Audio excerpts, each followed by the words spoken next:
pasal yang pertama, mulai ayat yang ke-12. Demikian firman Tuhan. Aku bersyukur kepada Dia yang menguatkan aku, yaitu Kristus Yesus, Tuhan kita, karena Ia menganggap aku setia dan mempercayakan pelayanan ini kepadaku. Aku yang tadinya seorang penghujat dan seorang penganiaya dan seorang ganas, tetapi aku telah dikasihaninya, karena semuanya itu telah kulakukan tanpa pengetahuan, yaitu di luar iman. Malah kasih karunia Tuhan kita itu telah dikaruniakan dengan limpahnya kepadaku dengan iman dan kasih dalam Kristus Yesus. Perkataan ini benar dan patut diterima sepenuhnya. Kristus Yesus datang ke dalam dunia untuk menyelamatkan orang berdosa. Dan di antara mereka, akulah yang paling berdosa. Tetapi justru karena itu aku dikasihani, agar dalam diriku ini, sebagai orang yang paling berdosa, Yesus Kristus menunjukkan seluruh kesabarannya. Dengan demikian aku menjadi contoh bagi mereka yang kemudian percaya kepadanya dan mendapat hidup yang kekal, hormat dan kemuliaan sampai selama-lamanya bagi Raja segala zaman, Allah yang kekal, yang tak nampak, yang esa. Amin.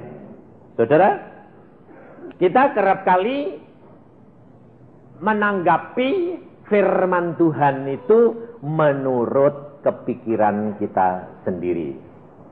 Sehingga kerap kali banyak orang Kristen itu kecewa, saudara. Karena apa? Karena keinginannya tidak tercapai. Kita lihat, saudara, keadaan daripada Rasul Paulus. Mengapa Rasul Paulus justru dapat merasakan kasih karunia Tuhan, padahal di dalam hidupnya Rasul Paulus penuh dengan penderitaan. Kalau saudara baca riwayatnya Rasul Paulus, tidak ada rasul yang menderita seperti Rasul Paulus. Luar biasa penderitaannya. Tapi mengapa justru di dalam hal seperti itu dia dapat mengucap syukur? Karena dia sudah mengenal siapa Bapaknya, siapa Yesus Tuhannya, siapa yang dia percayain itu, sehingga dia tidak pernah kecewa. Ini, saudara, yang kita harus belajar. Dia berkata di sini, di dalam ayat yang ke-12, aku bersyukur kepada Dia yang menguatkan aku, yaitu Kristus Yesus Tuhan kita, karena Ia menganggap aku setia. Bagaimana dia sampai dapat menyatakan bahwa dia dianggap setia? Karena hatinya itu, saudara, hatinya. Maka Tuhan berkata, orang itu tidak dilihat dari luarnya, penampilannya, tapi Tuhan mengatakan dilihat dari hatinya. Kalau kita, saudara, kita lepaskan sejenak Rasul Paulus sebelum dia bertobat. Dia mengatakan, aku orang yang ganas, aku orang yang kejam, aku orang yang menganiaya, aku orang yang paling berdosa. Kira-kira kalau kita lihat ada anak muda yang jahatnya luar biasa sama orang Kristen, mukuli, ngajar, menjarakan, menganiaya, bahkan membunuh orang Kristen. Kira-kira saudara Percaya enggak kalau dia bakal menjadi alat Tuhan yang luar biasa? Bisa enggak? Bisa toh? Tapi kira-kira kalau kamu lihat kekejamannya kayak gitu, kamu bilang apa? Kamu bisa bilang, ini nanti dipakai Tuhan, luar biasa. Atau orang kayak gini kok enggak mati-mati gitu. Ngerti enggak, saudara? Iya dah. Kita kerap kali terpancing oleh apa yang kita lihat, apa yang kita dengar.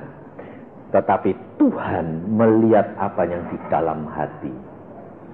Mengapa saudara menjadi orang Kristen kerap kali setiap janji Tuhan itu tidak tergenapi? Apa Tuhan yang salah? Tidak mungkin. Tuhan tidak mungkin salah. Tapi pasti yang salah saya. Nah, tetapi kerap kali kita tidak bisa mencapai. Karena apa, saudara? Karena saudara salah mengerti. Membaca Alkitab kerap kali salah tangkap. Karena apa? Karena kita menilai Alkitab, melihat Alkitab menurut kesukaan kita, cara berpikirnya kita. Kita tidak pernah mau melepaskan cara berpikir kita yang lama. Kalau saudara sudah baca Alkitab, kerap kali saudara merasa gini enggak? Oh, ini sudah tak baca bolak-balik. Ayo, kerap kali gitu enggak? Iya dah. Kalau saudara sudah baca, merasanya sudah baca, pasti kamu enggak dapat apa-apa. Kenapa? Karena dalam pikiranmu sudah ada, oh ini aku sudah ngerti. Padahal ini firman Tuhan. Kalau baca Alkitab, itu jangan merasa, oh ini sudah tahu. Kamu harus tahu, memang Alkitab ini cuma segini. Tetapi Allah, Tuhan kita, Yesus Kristus, selalu baru. Bab ini saya alami sendiri, saudara. Saya itu menginjil mulai tahun 80 itu secara penuh jadi hamba Tuhan. Jadi praktek dokter giginya saya tutup, semuanya saya keluar dari pemerintah, jadi direktur, saya keluar. Dan saya jadi hamba Tuhan mulai tahun 80. Sampai sekarang. Tetapi sebelumnya itu, saya sudah mengajar, sudah khotbah di gereja, tiap minggu dan Sabtu. Saudara, Alkitab ini sudah saya baca 80-90 kali. Tapi tiap kali saya baca, saya selalu dapat baru. Sampai saya berkata, Tuhan, ini ayat ini kok selalu ngomong terus. Tuhan bilang, firmanku selalu baru. Nah, kerap kali saya bersaksi tentang kesaksian hidup saya. Kalau saya saksi kerap kali 99% kesaksian hidup saya dan keluarga saya. Nah, tetapi tiap kali saya disuruh ulangi kesaksian sampai saya bilang, Tuhan itu kan sudah toh. Ulangi. Loh, kenapa? Ternyata Tuhan itu membuktikan orang itu yang sudah dengar kesaksian saya kira-kira 10-20 kali. Nggak ngomong sama dia. Tapi kesaksian yang saya sudah ulangi lagi, dia bilang, wah Pak, kesaksianmu ngomong Pak. Loh, nah kamu kan ikut sudah lama toh? Ya, nggak pernah ngomong. Baru hari ini ngomong. Kenapa? Pas aku ngalami kayak kamu. Loh. Jadi ternyata kalau kita itu nggak ngalami sendiri, kerap kali dengar ya dengar, tapi lewat tok toh. Benar nggak? Maka dari itu saudara, selalu saya ajarkan alami. Kalau engkau tidak ngalami sendiri, maka pada satu saat engkau menghadapi tantangan, engkau akan gugur. Tapi kalau engkau sudah ngalami, apapun boleh terjadi, engkau tidak akan gugur. Rasul Paulus, pada waktu dia dipanggil oleh Tuhan, pertama kali, apa yang disabdakan oleh Tuhan Yesus? Kepada Ananias yang diperintahkan oleh Tuhan untuk mengunjungi Rasul Paulus. Tuhan berkata, ini adalah satu alat pilihanku. Kira-kira kalau dengar alat pilihan pasti enak enggak? Enak. Sip. Tapi saudara jangan salah ngerti, ada embel-embelnya. Dan banyak penderitaan yang dia harus tanggung. untuk namaku. Ini saudara, kita kerap kali menerima firman Tuhan yang enak-enak. Ibu Lena tadi bernubuat, jangan mikirkan masalahmu, bapakmu, Allahmu itu besar. Kamu tidak ada jalan keluar, pasti ada jalan keluar. Apa yang kamu tidak duga, itu yang diberikan Tuhan. Wah, pasti yang punya masalah itu mikirnya gini, waduh terima kasih Tuhan. Pasti. Terus mikirnya apa lagi?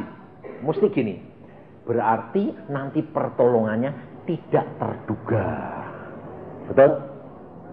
Ya kan? Padahal belum tentu gitu. Yang dimaksudnya tak terduga itu. Umpamanya Yusuf dinubuatkan jadi raja. Betul tak? Tapi jalannya naik ke atas atau malah turun ke bumi. Diduga sama Yusuf enggak? Hah? Nah, jadi kalau kamu nanti pikirmu masalahku nanti akan tertolong, tambah lama tambah ringan, tambah ringan, tambah ringan. Caranya Tuhan menolong bagaimana? Tidak terduga, ternyata tambah lama tambah amblek. Sampai habis ludes, tidak ada jalan keluar, malah mau gepeng. Dari dalam tanah penjara ada terowongan ke istana raja. Loh, caranya Tuhan kok gitu? Lah ya tidak terduga. Betul? Pasti kamu tadi nerimamu salah. Maka banyak orang tidak sampai ke tempat tujuan. Kenapa? Ya gitu itu. Bangsa Israel dijanjikan air susu dan madu. Terus dipikirnya, buat cepat sampai, terus dapat minum susu dan minum madu. Ternyata dibawa ke padang gurun. Itu tidak ada air, tidak ada roti, tidak ada daging. Tuhan katanya di sana air susu madu. Tuhan bilang, di sana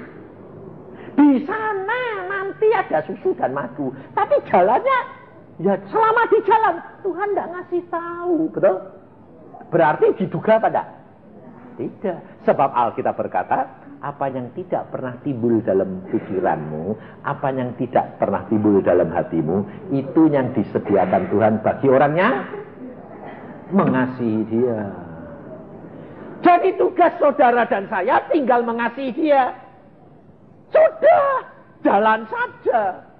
Di padang gurun, tidak ada air, jalan saja. Haus Tuhan, jalan no. Nanti dia kehausan sampai mau semaput, nanti kan Tuhan buka jalan. Kalau belum mau semaput, ya Tuhan diem aja. Wong Tuhan mau tanya, sampai di mana kesetiaanmu? Tapi kamu nggak mau. Tuhan kan tahu. Nggak usah ditunjukin. Lo nggak bisa, saudara. Ada harga yang saudara dan saya harus bayar. Nah, coba. Kalau bangsa Israel, apalagi Musa yang mimpin, dikasih tahu Tuhan. Musa, bawa bangsa Israel ini nyebrang laut kosong.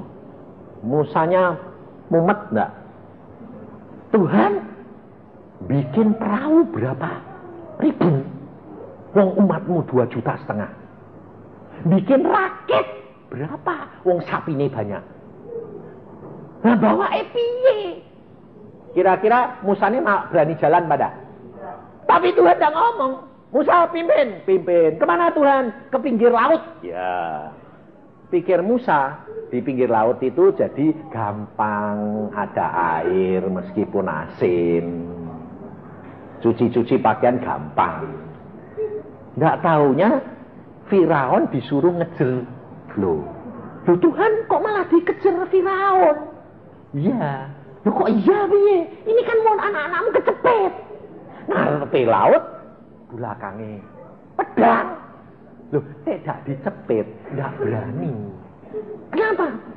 Nah coba, kalau tidak ada Firaun, lalu Tuhan berkata, hai umat Israel, nyebrang laut. Semua ketawa enggak? Ketawa.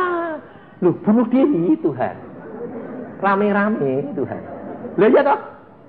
Tapi kalau pas dikejar oleh Firaun, Ada pedang, mereka lihat, wih, ganas pedang. Daripada pedang, milih air, betul. Iya toh? Kamu milih mana? Milih pedang atau nyemplung nih? Meskipun tidak bisa berenang. Seandainya kamu di belakang, depanmu kolam, kali, belakangmu pedang. Milih nyemplung atau milih balik pedang lagi? Nyemplung. Sebabnya nek nyemplung ya lumayan sopo ngerti. Selamat. Meskipun kentir ya dah. Daripada pedang, cespek. Nah, karena Tuhan itu tahu kalau saudara itu tidak dipaksa, tidak akan berani. Dipaksa, sudah gemeteran, lalu Tuhan berkata kepada Musa, belah air sungai Yordan. Musa tidak pikir panjang, pakai tongkatnya, belah. Waktu belah, saudara perhatikan, dinding air itu kan puluhan meter tingginya. Lalu di tengahnya kering. Lalu Musa berkata, nyebrang. Saya yakin rebutan cepet-cepet. Nggak mikir lagi kalau airnya nanti numprok dia. Cepet deh, lari secepat-cepatnya. Saudara, kita kerap kali harus dihadapkan dengan satu kenyataan yang tidak ada jalan keluar. Dan itu maunya Tuhan. Sebabnya apa? Sebab kita belum mengenal dia secara pribadi. Tapi kalau saudara sudah mengenal pribadi, enak, persis kayak Rasul Paulus senang.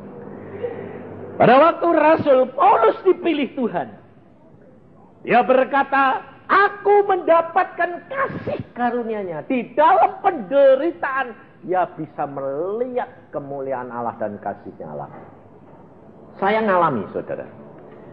Saya pada satu saat melayani seseorang. Orang ini kolokan, manja. Saya layani. Akhirnya satu saat, saya jengkel. Karena terlalu kolokan ini. Akhirnya saya bilang, Tuhan, ini orang kalau enggak dikerasi, enggak bisa beres-beres ini. Akhirnya Tuhan dia setuju saya. Dia bilang, tegur, kasih tahu. Kalau enggak nurut, ini akibatnya. Wah, saya dapat firman Tuhan gitu ya seneng. Wah, beneran ini. Kesempatan tak tegur, tak marahi. Wah, nangis. Setelah nangis, sembayang. Tuhan ngomong sendiri sama dia. Ngomongnya bagaimana? Anak, aku tahu kelemahanmu. Aku tahu penderitaanmu. Jangan takut, aku pasti tolong kamu kalau kamu mau menurut kepadaku. Tambah nangis. Habis amin, dia langsung ngomong sama saya gini, kamu ngomong kasar. Tuhanku itu loh lembut. Dia ngerti aku, tak kayak kamu. Kira-kira saya sebagai hamba Tuhan menghadapi gitu, saya protes sama Tuhan enggak? Protes model saya. Saya langsung gini, ya Tuhan, engkau itu kan aneh. Aku mau suruh negor, tak tegur. Habis itu mau datangi dengan lembut, seolah-olah kan aku salah Tuhan. Betul enggak? Betul enggak? Jawabannya Tuhan bilang apa? Bisa, justru aku tuh sayang kamu. Loh, kayak sayang aku. Lah kok kowe gak bela aku? Kok malah mbok blosokke? Mbok salahke. Betul tak? Seolah-olah tak? Kamu perhatiin. Di mana letak kesayanganku padamu? Gini. Kalau aku benerno kamu, anak orang itu tak marahi. Orang itu nanti cinta kamu atau cinta aku? Cinta Yusa, betul. Tapi kalau engkau yang marahi, aku datang lembut, dia cinta kamu atau cinta aku? Nah, cinta Yesus. Nah, kalau dia cinta aku seneng enggak? Ya. Nah, kamu untung enggak? Untungku di mana? Alkitab berkata, kalau kamu dihina karena aku, upahmu besar. Oh. Satu, kamu dapat upah besar. Kedua, Kalau engkau tidak disayang dia, dia menyayang aku. Aku tidak cemburu dan engkau tidak aku buang. Kalau dia sayang kamu, aku cemburu, aku tidak senang. Berarti aku sayang kamu, aku melindungi kamu supaya kamu jangan jatuh. Betul tak? Saya dengar gitu, ya Tuhan, benar ya. Wah, engkau tuh sayang luar biasa sama aku. Maka dari itu kalau saya dipakai Tuhan, mau orang itu maki-maki, saya mesem. Karena justru itu perlindungan Tuhan terhadap diri saya. Saudara, kalau engkau mengerti jalan pikirannya Tuhan, bahwa setiap tindakannya dia baik, maka engkau dan saya akan menjadi hambanya yang setia. Itu yang Tuhan mau. Maka Rasul Paulus membuktikan di dalam keadaan yang terjepit sekalipun dia tahu. Salah satu kita lihat, kita buktikan. Saudara, firman Tuhan yang dikatakan kepada Rasul Paulus oleh Tuhan Roh Kudus sama dengan yang dikatakan Roh Kudus kepada Nabi Agabus maupun Nabi maupun murid-murid Tuhan yang lain. Tapi tanggapannya berbeda. Di sini kita lihat iman dan percaya kita dan pengenalan kita. Lihat di dalam Kisah Rasul pasal yang ke-20. Kita belajar hari ini bagaimana kita harus menjadi orang Kristen yang mengenal Dia secara pribadi supaya rencana Tuhan tergenapkan di dalam hidup kita.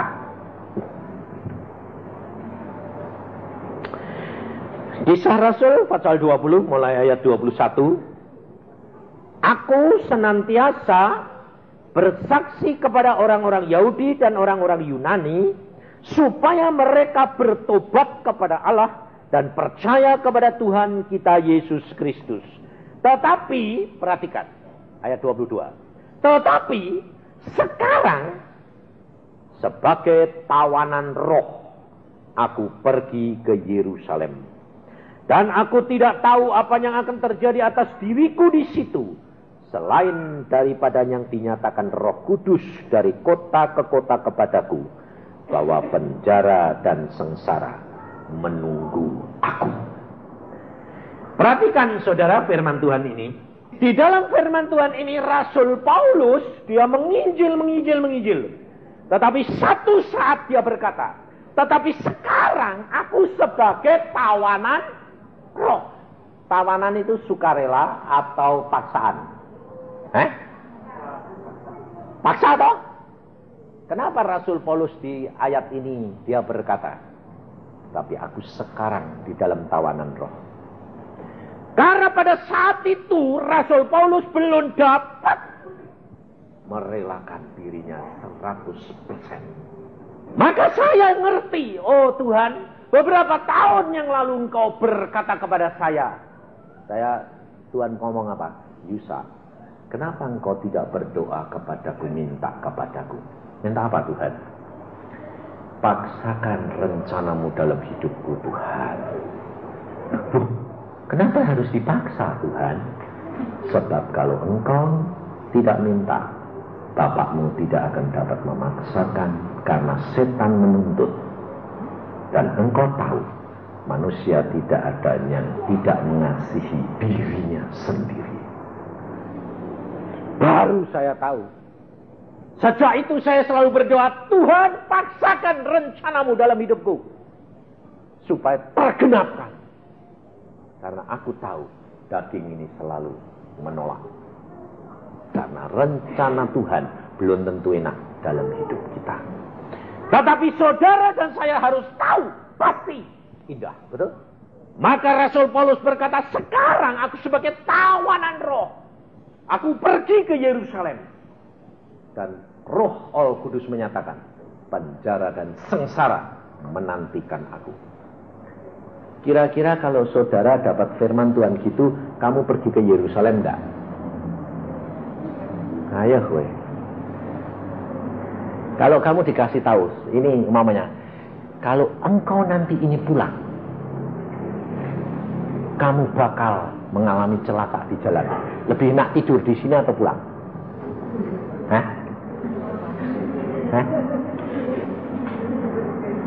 Milih tidur di sini lah, daripada di rumah sakit, betul? Saudara, lihat, perhatikan. Firman Tuhan sama. Perhatikan pasal 21 ayat yang keempat. Maka kita harus belajar, saudara, bagaimana kita menanggapi firman Tuhan. Ayat 4, pasal 21, Kisah Rasul. Di situ kami mengunjungi murid-murid dan tinggal di situ 7 hari lamanya. Oleh bisikan roh, murid-murid itu menasihati Paulus supaya ia jangan pergi ke Yerusalem. Ayat 10. Setelah beberapa hari kami tinggal di situ, datanglah dari Yudea seorang nabi bernama Agabus.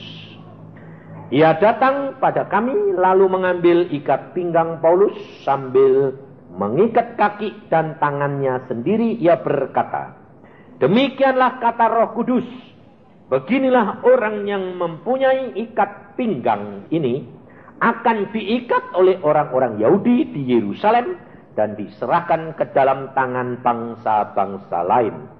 Mendengar itu, kami bersama-sama dengan murid-murid di tempat itu meminta supaya Paulus jangan pergi ke Yerusalem.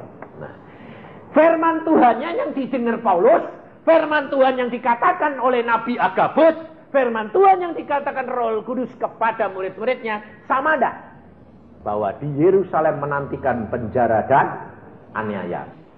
Pasal 20 ayat 24. Tetapi aku tidak menghiraukan nyawaku sekali sedikit pun, asal saja aku dapat mencapai garis akhir dan menyelesaikan pelayanan yang ditugaskan Tuhan Yesus kepadaku untuk memberi kesaksian tentang Injil kasih karunia Allah. Saudara, tanggapan Paulus mendapat firman Tuhan seperti itu, dia tidak gentar. Mengapa? Karena dia tahu apa yang firman Tuhan katakan pasti itu baik. Biarpun itu tidak enak. Ini loh saudara. Maka Tuhan berkata kepada saya dulu, jangan mengasihi diri sendiri. Jangan menerima firman Tuhan dengan kacamata mengasihi diri sendiri.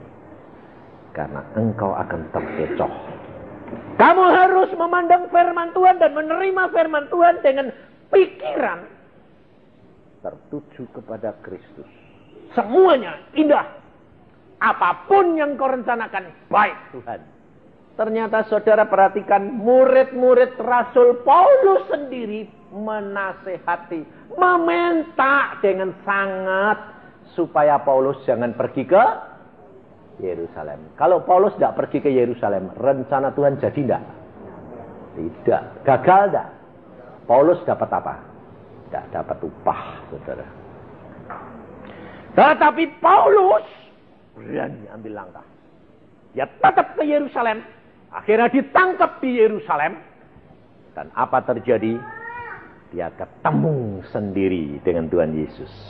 Pasal 23. Ayat 11. Pada malam berikutnya, Tuhan datang berdiri di sisinya dan berkata kepadanya, kuatkanlah hatimu, sebab sebagaimana engkau dengan berani telah bersaksi tentang aku di Yerusalem, demikian jugalah hendaknya engkau pergi bersaksi di Roma. Saudara, banyak orang berkata kepada saya, Pak, saya kepengen ketemu Tuhan Yesus, Pak. Saya bilang, bayar harganya. Harganya apa sih, Pak? Nurut Tuhan, meskipun itu menderita. Wah, berat ya, Pak? Loh, katanya kepengen ketemu Tuhan. Bayare, Pak. Kan Tuhan sayang, Pak. Nggak kepengen aku menderita. Loh, Tuhan nggak pernah kepengen kamu menderita. Tapi Tuhan tahu cara yang terbaik untuk kamu. Sebab kamu bandel. Kalau tidak dikasih penderitaan, tidak nurut. Betul? Dikasih berkat, minta berkat. Dikasih berkat, lupa Tuhan. Kenapa banyak orang Kristen diberinya kok tidak berkatnya berlimpah-limpah? Kok tidak kayak orang dunia ini kasih kekayaan yang luar biasa? Sebab Tuhan tahu. Kalau kamu dikasih banyak, tidak bisa tidur. Pikiranmu bukan kepada Tuhan, tapi kepada berkat. Benar, saudara. Tapi kalau kamu dikasih pas-pasan terus, setiap kali ketemu orang bilang, Tuhan luar biasa. Kenapa? Pas aku butuh, datang. Plok, pak. Lalu dia bersaksi. Setelah itu, kurang lagi. Wah, peot lagi. Pas mepet, Tuhan datang. Plok. Wah, Tuhan luar biasa. Saksi lagi. Kalau sekali dikasih lebih banyak, saksinya sekali atau berkali-kali. Satu kali. Habis itu lupa. Makanya kamu dikasih sedikit-sedikit, pas terus. Butuh, plok. Waduh, puji Tuhan. Habis itu Tuhan minta banyak enggak? Habis lagi, plok lagi, pas lagi. Wah. Itu Tuhan. Sebabnya kalau kamu masih pas, pasti bandelnya masih. Loh. Betul dah? Oh, kalau bandelnya hilang, mosok bapaknya bilang, pas. Dikasih minta 100, bapaknya tahu, oh anak ini bisa dipercaya. Oh. 100 tak kasih 1000, ndak bakal dihabiske. Karena dia butuh 100, 900 disimpan. Pasti ndak dikasih cuma 100, betul? Tapi dia anaknya bandel, minta 100, ndak usah kasih lebih. Pas. Karena apa? Kalau dikasih banyak, lupa. Ndak pernah balik rumah, sampai duitnya habis, akhir balik meneh. Wah, bapaknya bilang, teh dikasih lebih, ndak balik-balik. Teh dikasih pas, tiap hari balik, wong pas. Wah, kayak tiap hari lah. Betul dah? Loh, kamu sampai sekarang ini masih pas-pasan atau sudah berkelimpahan? Masih pas-pasan? Wah, masih bandel kabeh ini. Masih bandel kabeh ini. Tandanya bandel kabeh ini tandanya. Sebab saya ngalami, saudara. Saya dididik Tuhan berpuluh-puluh tahun. Selalu pas terus. Sampai saya bilang, Tuhan kok tidak pernah lebih. Lah kamu meriksa dirimu toh, dagingmu tuh jeleknya luar biasa. Terus saya bilang, kapan? Kalau engkau sudah merelakan segala-galanya. Wah. Loh, kan apa yang aku punya sudah tak kasih. Aku bukan minta yang kamu punya. Yang kamu tidak punya. Yang aku mau.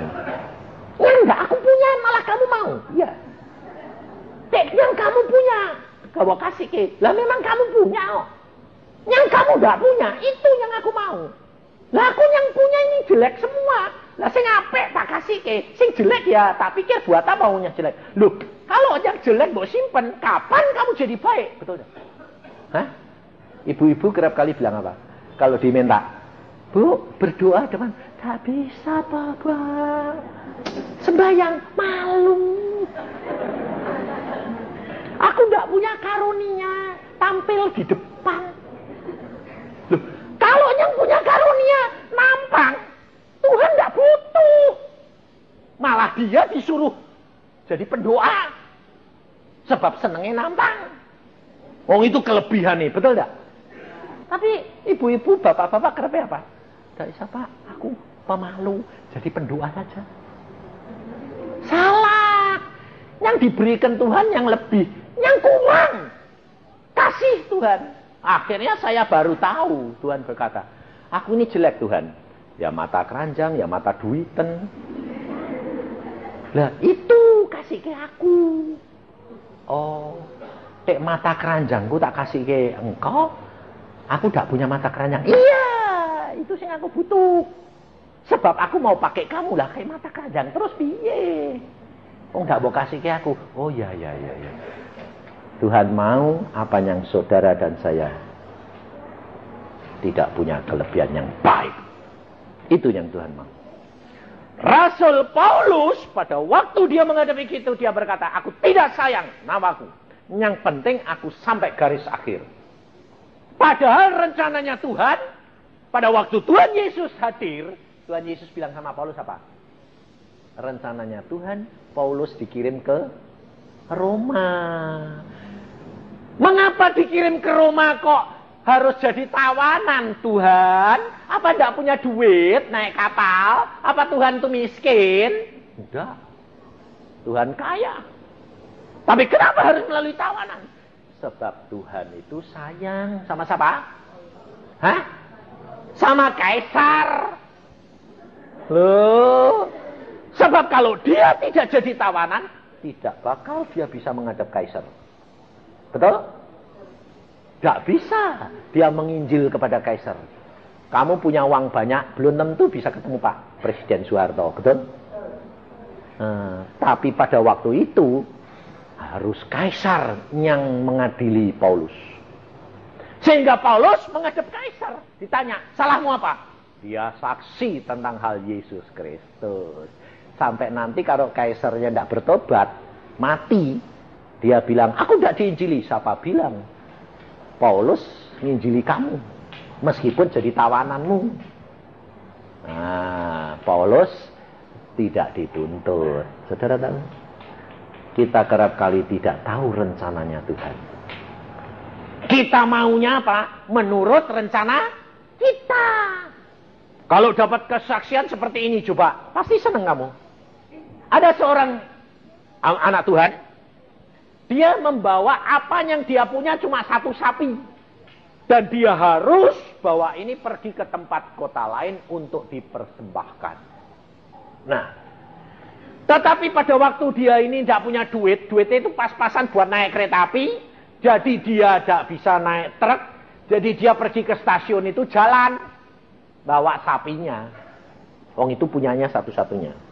Tapi karena jalan kaki, kereta apinya sudah jalan telat. Telatnya tidak tanggung-tanggung 3 jam. Akhirnya dia kecapean karena harus menunggu besok. Padahal besok upacaranya. Kereta apinya jam 6. Dia datang sudah jam 9. Nunggu kereta api lagi buat besok jam 6. Daripada itu terus dia bilang, Tuhan aku jalan ke sananya tidak sampai.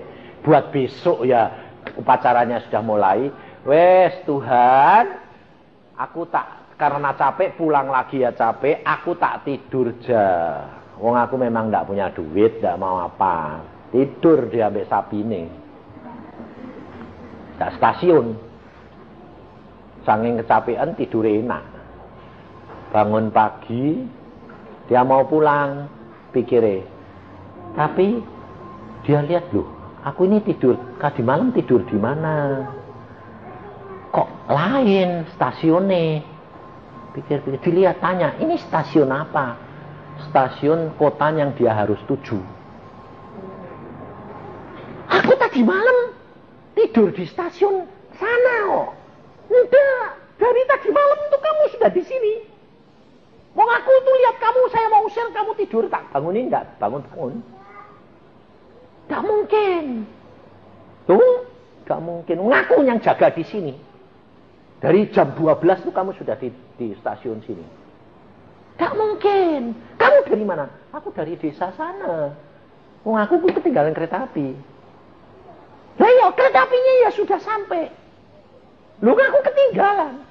Enggak, kamu sudah di sini, mau pergi kemana lagi? Dia lalu tanya, loh Tuhan aku kok sudah sini? Padahal kota ini yang dia mau tuju. Tuhan bilang apa? Lah aku kan tahu dek itu tidak punya duit. Adek nunggu besok, sapi ini kan tidak bisa dipotong. Wong upacarane hari ini. Wong upacarane itu nunggu sapimu. Tidak ada sapi yang lain, wong miskin semua. Oh, nah terus aku pergi sini apa? Ya aku terpaksa mesti ngutus malaikatku tak gotong kue mbak sapi ini. Jadi aku semalam tidur itu mbok gotong, Tuhan. Iya, tak pindah. Oh, gak usah bayar ya Tuhan. Mbok lain kali aku digotong lagi. Loh. Maumu gitu dah? Mau gitu dah? Ya dah? Ya. Tapi kalau kamu mau gitu, nunggu sampai kantongmu kempes. Mau? Nggak mau lagi ini. Sudah usah nunggu-nunggu lah Pak, salah kantongnya nggak kempes. Ini loh saudara. Karena kita itu kerap kali nggak ngerti maksudnya Tuhan. Kita harus belajar saudara. Mengerti pikiran dan rencananya Dia. Supaya apa? Rencana firman Tuhan tergenapan dalam hidupmu dan hidupku. Saya khotbah di tempat ini terakhir. Sebab saya tidak akan pergi-pergi lagi menginjil seperti sekarang. Karena apa? Hari Minggu, 2 minggu yang lalu, Tuhan bicara sama saya dalam doa puasa. Yusa, engkau sudah menyelesaikan tugasmu dengan baik. Sekarang selesaikan janjimu dan setelah itu berhenti penginjilan. Hah? Berhenti Tuhan? Ya. Apa tugasku sekarang? Menjadi pendoa syafaat di rumah saja. Bayangin. Istriku sampai tanya. Istriku turut hari ini. Turut, biasanya tidak pernah turut. Saya bilang, kok turun apa? Lah kamu terakhir kok. Aku tak ikut Oke, ikut boleh. Dia tanya, loh berhenti? Berhenti. Terus? Tidak bikin injil? Tidak. Ngapain? Sembayang. Tak pikir tanya gitu. Tak pikir. Oh, ya sudah. Ternyata dia itu mikir terus pikirannya. Mikir. Tercetus. Terus nanti biaya hidupnya piye? Loh. Langsung aku bilang gini, kurang percaya. Waktu kita dulu aku jadi dokter, suruh praktek, suruh tutup. Kamu kekurangan enggak? Enggak. Lah iya. Apalagi sekarang enak. Suruh diem, piara Tuhan, pensiun. Loh, iya toh? Kalau pensiun manusia sedikit, pensiunnya Tuhan itu penuh. Karena apa? Tuhan itu luar biasa. Wah, hebat sungguhan. Padahal kita ini sudah tiap hari melihat mujizat, saudara. Tapi kadang-kadang pikiran ini memang punya bayangan menakutkan. Maka kita harus tolak. Dan kita berdasarkan firman Tuhan, kita punya iman. Jangan takut. Saya bilang, tetap terjamin hidup kita. Kenapa? Dia sudah membuktikan. Pada waktu saya mau mantu, Tuhan bilang, kawinkan 2 anakmu sekaligus. Amin. Sekaligus Tuhan. Masih sekolah? Tidak apa-apa. Kawin. Waduh. Saya mau kawin. Anak-anak saya kawin. Hah? Kawin. Masih sekolah kok. Tapi Tuhan disuruh kawin. Wis, sembahyang dulu. Kamu tanya Tuhan dewek. Tanya Tuhan, Tuhan jawab deh. Ya nak, kawin. Mulai mikir nih saudara. Kawin. Ngawin ini sekali 2 terakhir. Waduh, saya tanya istri saya. Waduh ini undangannya piro, nanti bingung. Ternyata nyetak undangan 1.250. Kurang. Tambah. Yang datang 4.000. Aku sampai teler. Wah, saya ngasih selamat tuh sampai, waduh antri nih. Sampai saya pikiran, mulai. Mau pencet ini. Kowe mencet aku sekali, aku sih dipenceti terus gini. Iki yang bodol ya aku bilang itu. Sampai teler aku bilang itu. Bayangin saudara. Wah, aku lihat antri nih. Aduh, kok ada barbar. Aku sudah pewot. Bayangin saudara. Belum biayanya. Luar biasa. Tapi pada waktu saya tanya anak-anak saya, apa yang kamu minta? Yang kamu kehendaki? Ya, mereka berdua cuma bilang satu hal, tidak minta banyak. Kami mengundang Tuhan Yesus hadir. Yang datang berapa tidak urusan. Tapi yang kami undang Tuhan Yesus hadir. Tuhan Yesus janji, dia berkata, aku akan hadiri nak. Saya katakan, jangan terlambat. Kalau kamu undang Tuhan mulai pesta jam 6 tepat kamu harus sudah ada di tempat. Dan jam 6 tepat kemanten tidak terlambat. Saya yang punya kerja bapake dewek, pigi nyupir dewek. Saya nyupir dewek lebih cepat dari nganteni. Sebabnya apa? Saya tidak mau terlambat. Datang, masuk. Hadirat Tuhan luar biasa. Gak ada orang kawin model kayak gitu. Sungguh, yang menghadiri dan tidak terlambat, mereka semua menyaksikan hadirat Tuhan luar biasa. Ada yang dapat penglihatan, ada yang dapat suara Tuhan berbicara sendiri. Sehingga pada waktu kami masuk, saya sampai terbengong-bengong. Wih Tuhan, suasananya kayak begini nih, hadiratmu. Ya, aku hadir. Mereka nangis. Loh, datang pesta kok do nangis? Anda lucu toh, ada seorang direktur di Jakarta, dia berkata apa? Aku selama menjadi orang Kristen belum pernah menangis di gereja. Hari itu air mata saya seperti pancuran. Sapu tangan saya sampai basah kuyup. Kenapa? Tidak tahan merasakan kasih Tuhan dan hadirat Tuhan. Luar biasa. Yang mimpin pujian kemantennya dewek. Anak saya yang laki, yang kecil. Yang mimpin pujian kakake, yang kawin juga. Mana ada kemanten kok jadi MC dewek? Ada, Yesus. Ngundang Yesus. Saudara tahu, hadirat dia. Ada yang dapat penglihatan. Tuhan Yesus hadir pakai jubah putih berkilauan, penuh dengan permata. Dan hamba Tuhan itu tanya, Tuhan, engkau kok pakai pakaian kayak begitu? Aku menghadiri pesta hamba-hambaku. Bayangin saudara. Dan mereka banyak yang mendapat dengar bagaimana. Kalau engkau menyenangkan hatiku, engkau akan menikmati apa yang Yusak nikmati, hambaku itu. Saudara, mereka menangis semua. Saya sendiri tidak tahan. Menangis. Istriku menangis. Istriku menangis, saya tidak tanggung-tanggung. Sampai idepe copot.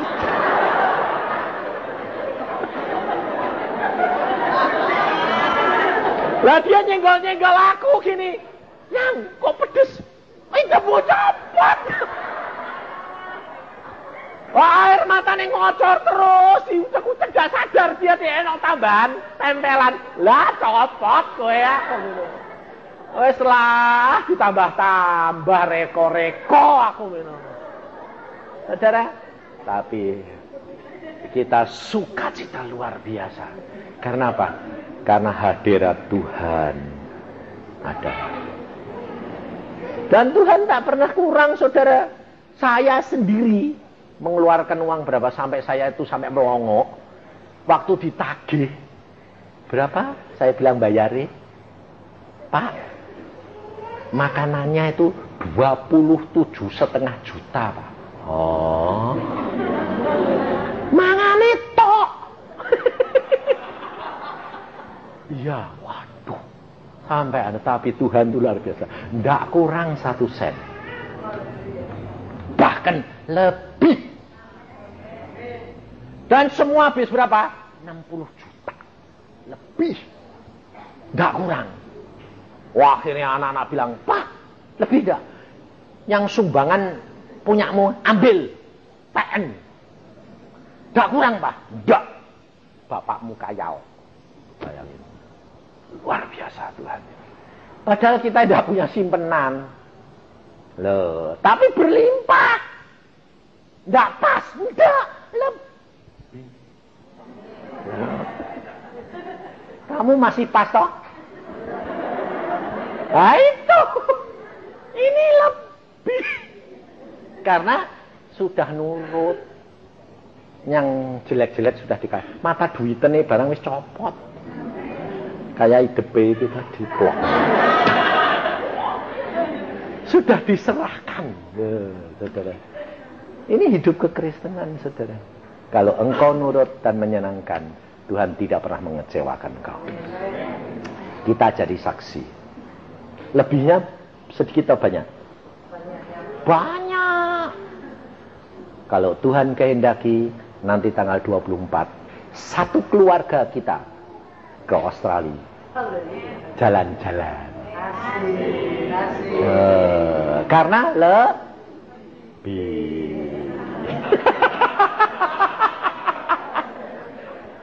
Sekali pergi, semua pergi, satu keluarga.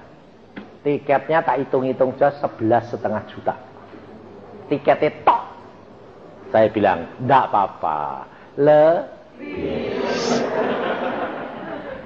Maka dari itu saudara, enggak usah takut. Percaya. Setiap firman-Nya lakukan. Maka Dia yang akan menggenapkan. Jangan tanya bagaimana caranya, bagaimana hambatan ini. Bukan masalahmu. Justru hambatan datang, justru kuasa Allah harus dinyatakan. Karena Dia berfirman, Dia bertanggung jawab, dan Dia menyelesaikan. Amin. Mari kita memuji Tuhan. Yesus sikia karata syakata kaya karata sikia tegeria kata kaya karata sekutuku. Tuhan Yesus, firman-Mu sudah hamba sampaikan. Anak-anak-Mu sudah mendengar di tempat ini. Mungkin seminggu lagi ya hamba-Mu sudah tidak pernah bertemu lagi dengan mereka. Tetapi hamba-Mu percaya Tuhan, firman-Mu tidak akan kembali dengan sia-sia. Kita tidak bertemu di dunia, tapi kita pasti bertemu di surga. Karena kami tahu Tuhan kami, Yesus Kristus, akan segera datang kembali. Terima kasih Tuhan akan kasih sayang-Mu, dan kami tahu rencana-Mu indah dalam hidup kami. Engkau lihat pada saat ini anak-anak-Mu Tuhan, kalau mereka di dalam kesulitan kesukaran, biarlah mereka memeriksa hati dan pikirannya dan bertobat. Jangan membatasi kuasa Tuhan. Jangan menggerutu. Jangan ragu-ragu. Jangan khawatir. Dia pasti menolong engkau dan saya. Tuhan, saatnya biar anak-anak-Mu menghadap Engkau. Mari Tuhan Roh Kudus Engkau yang beracara sekarang ini. Kalau Engkau mau berbicara silahkan. Supaya tiap pribadi kita mengerti apa rencana-Mu dalam hidup kami. Karena kami tahu rencana-Mu indah bagi kami.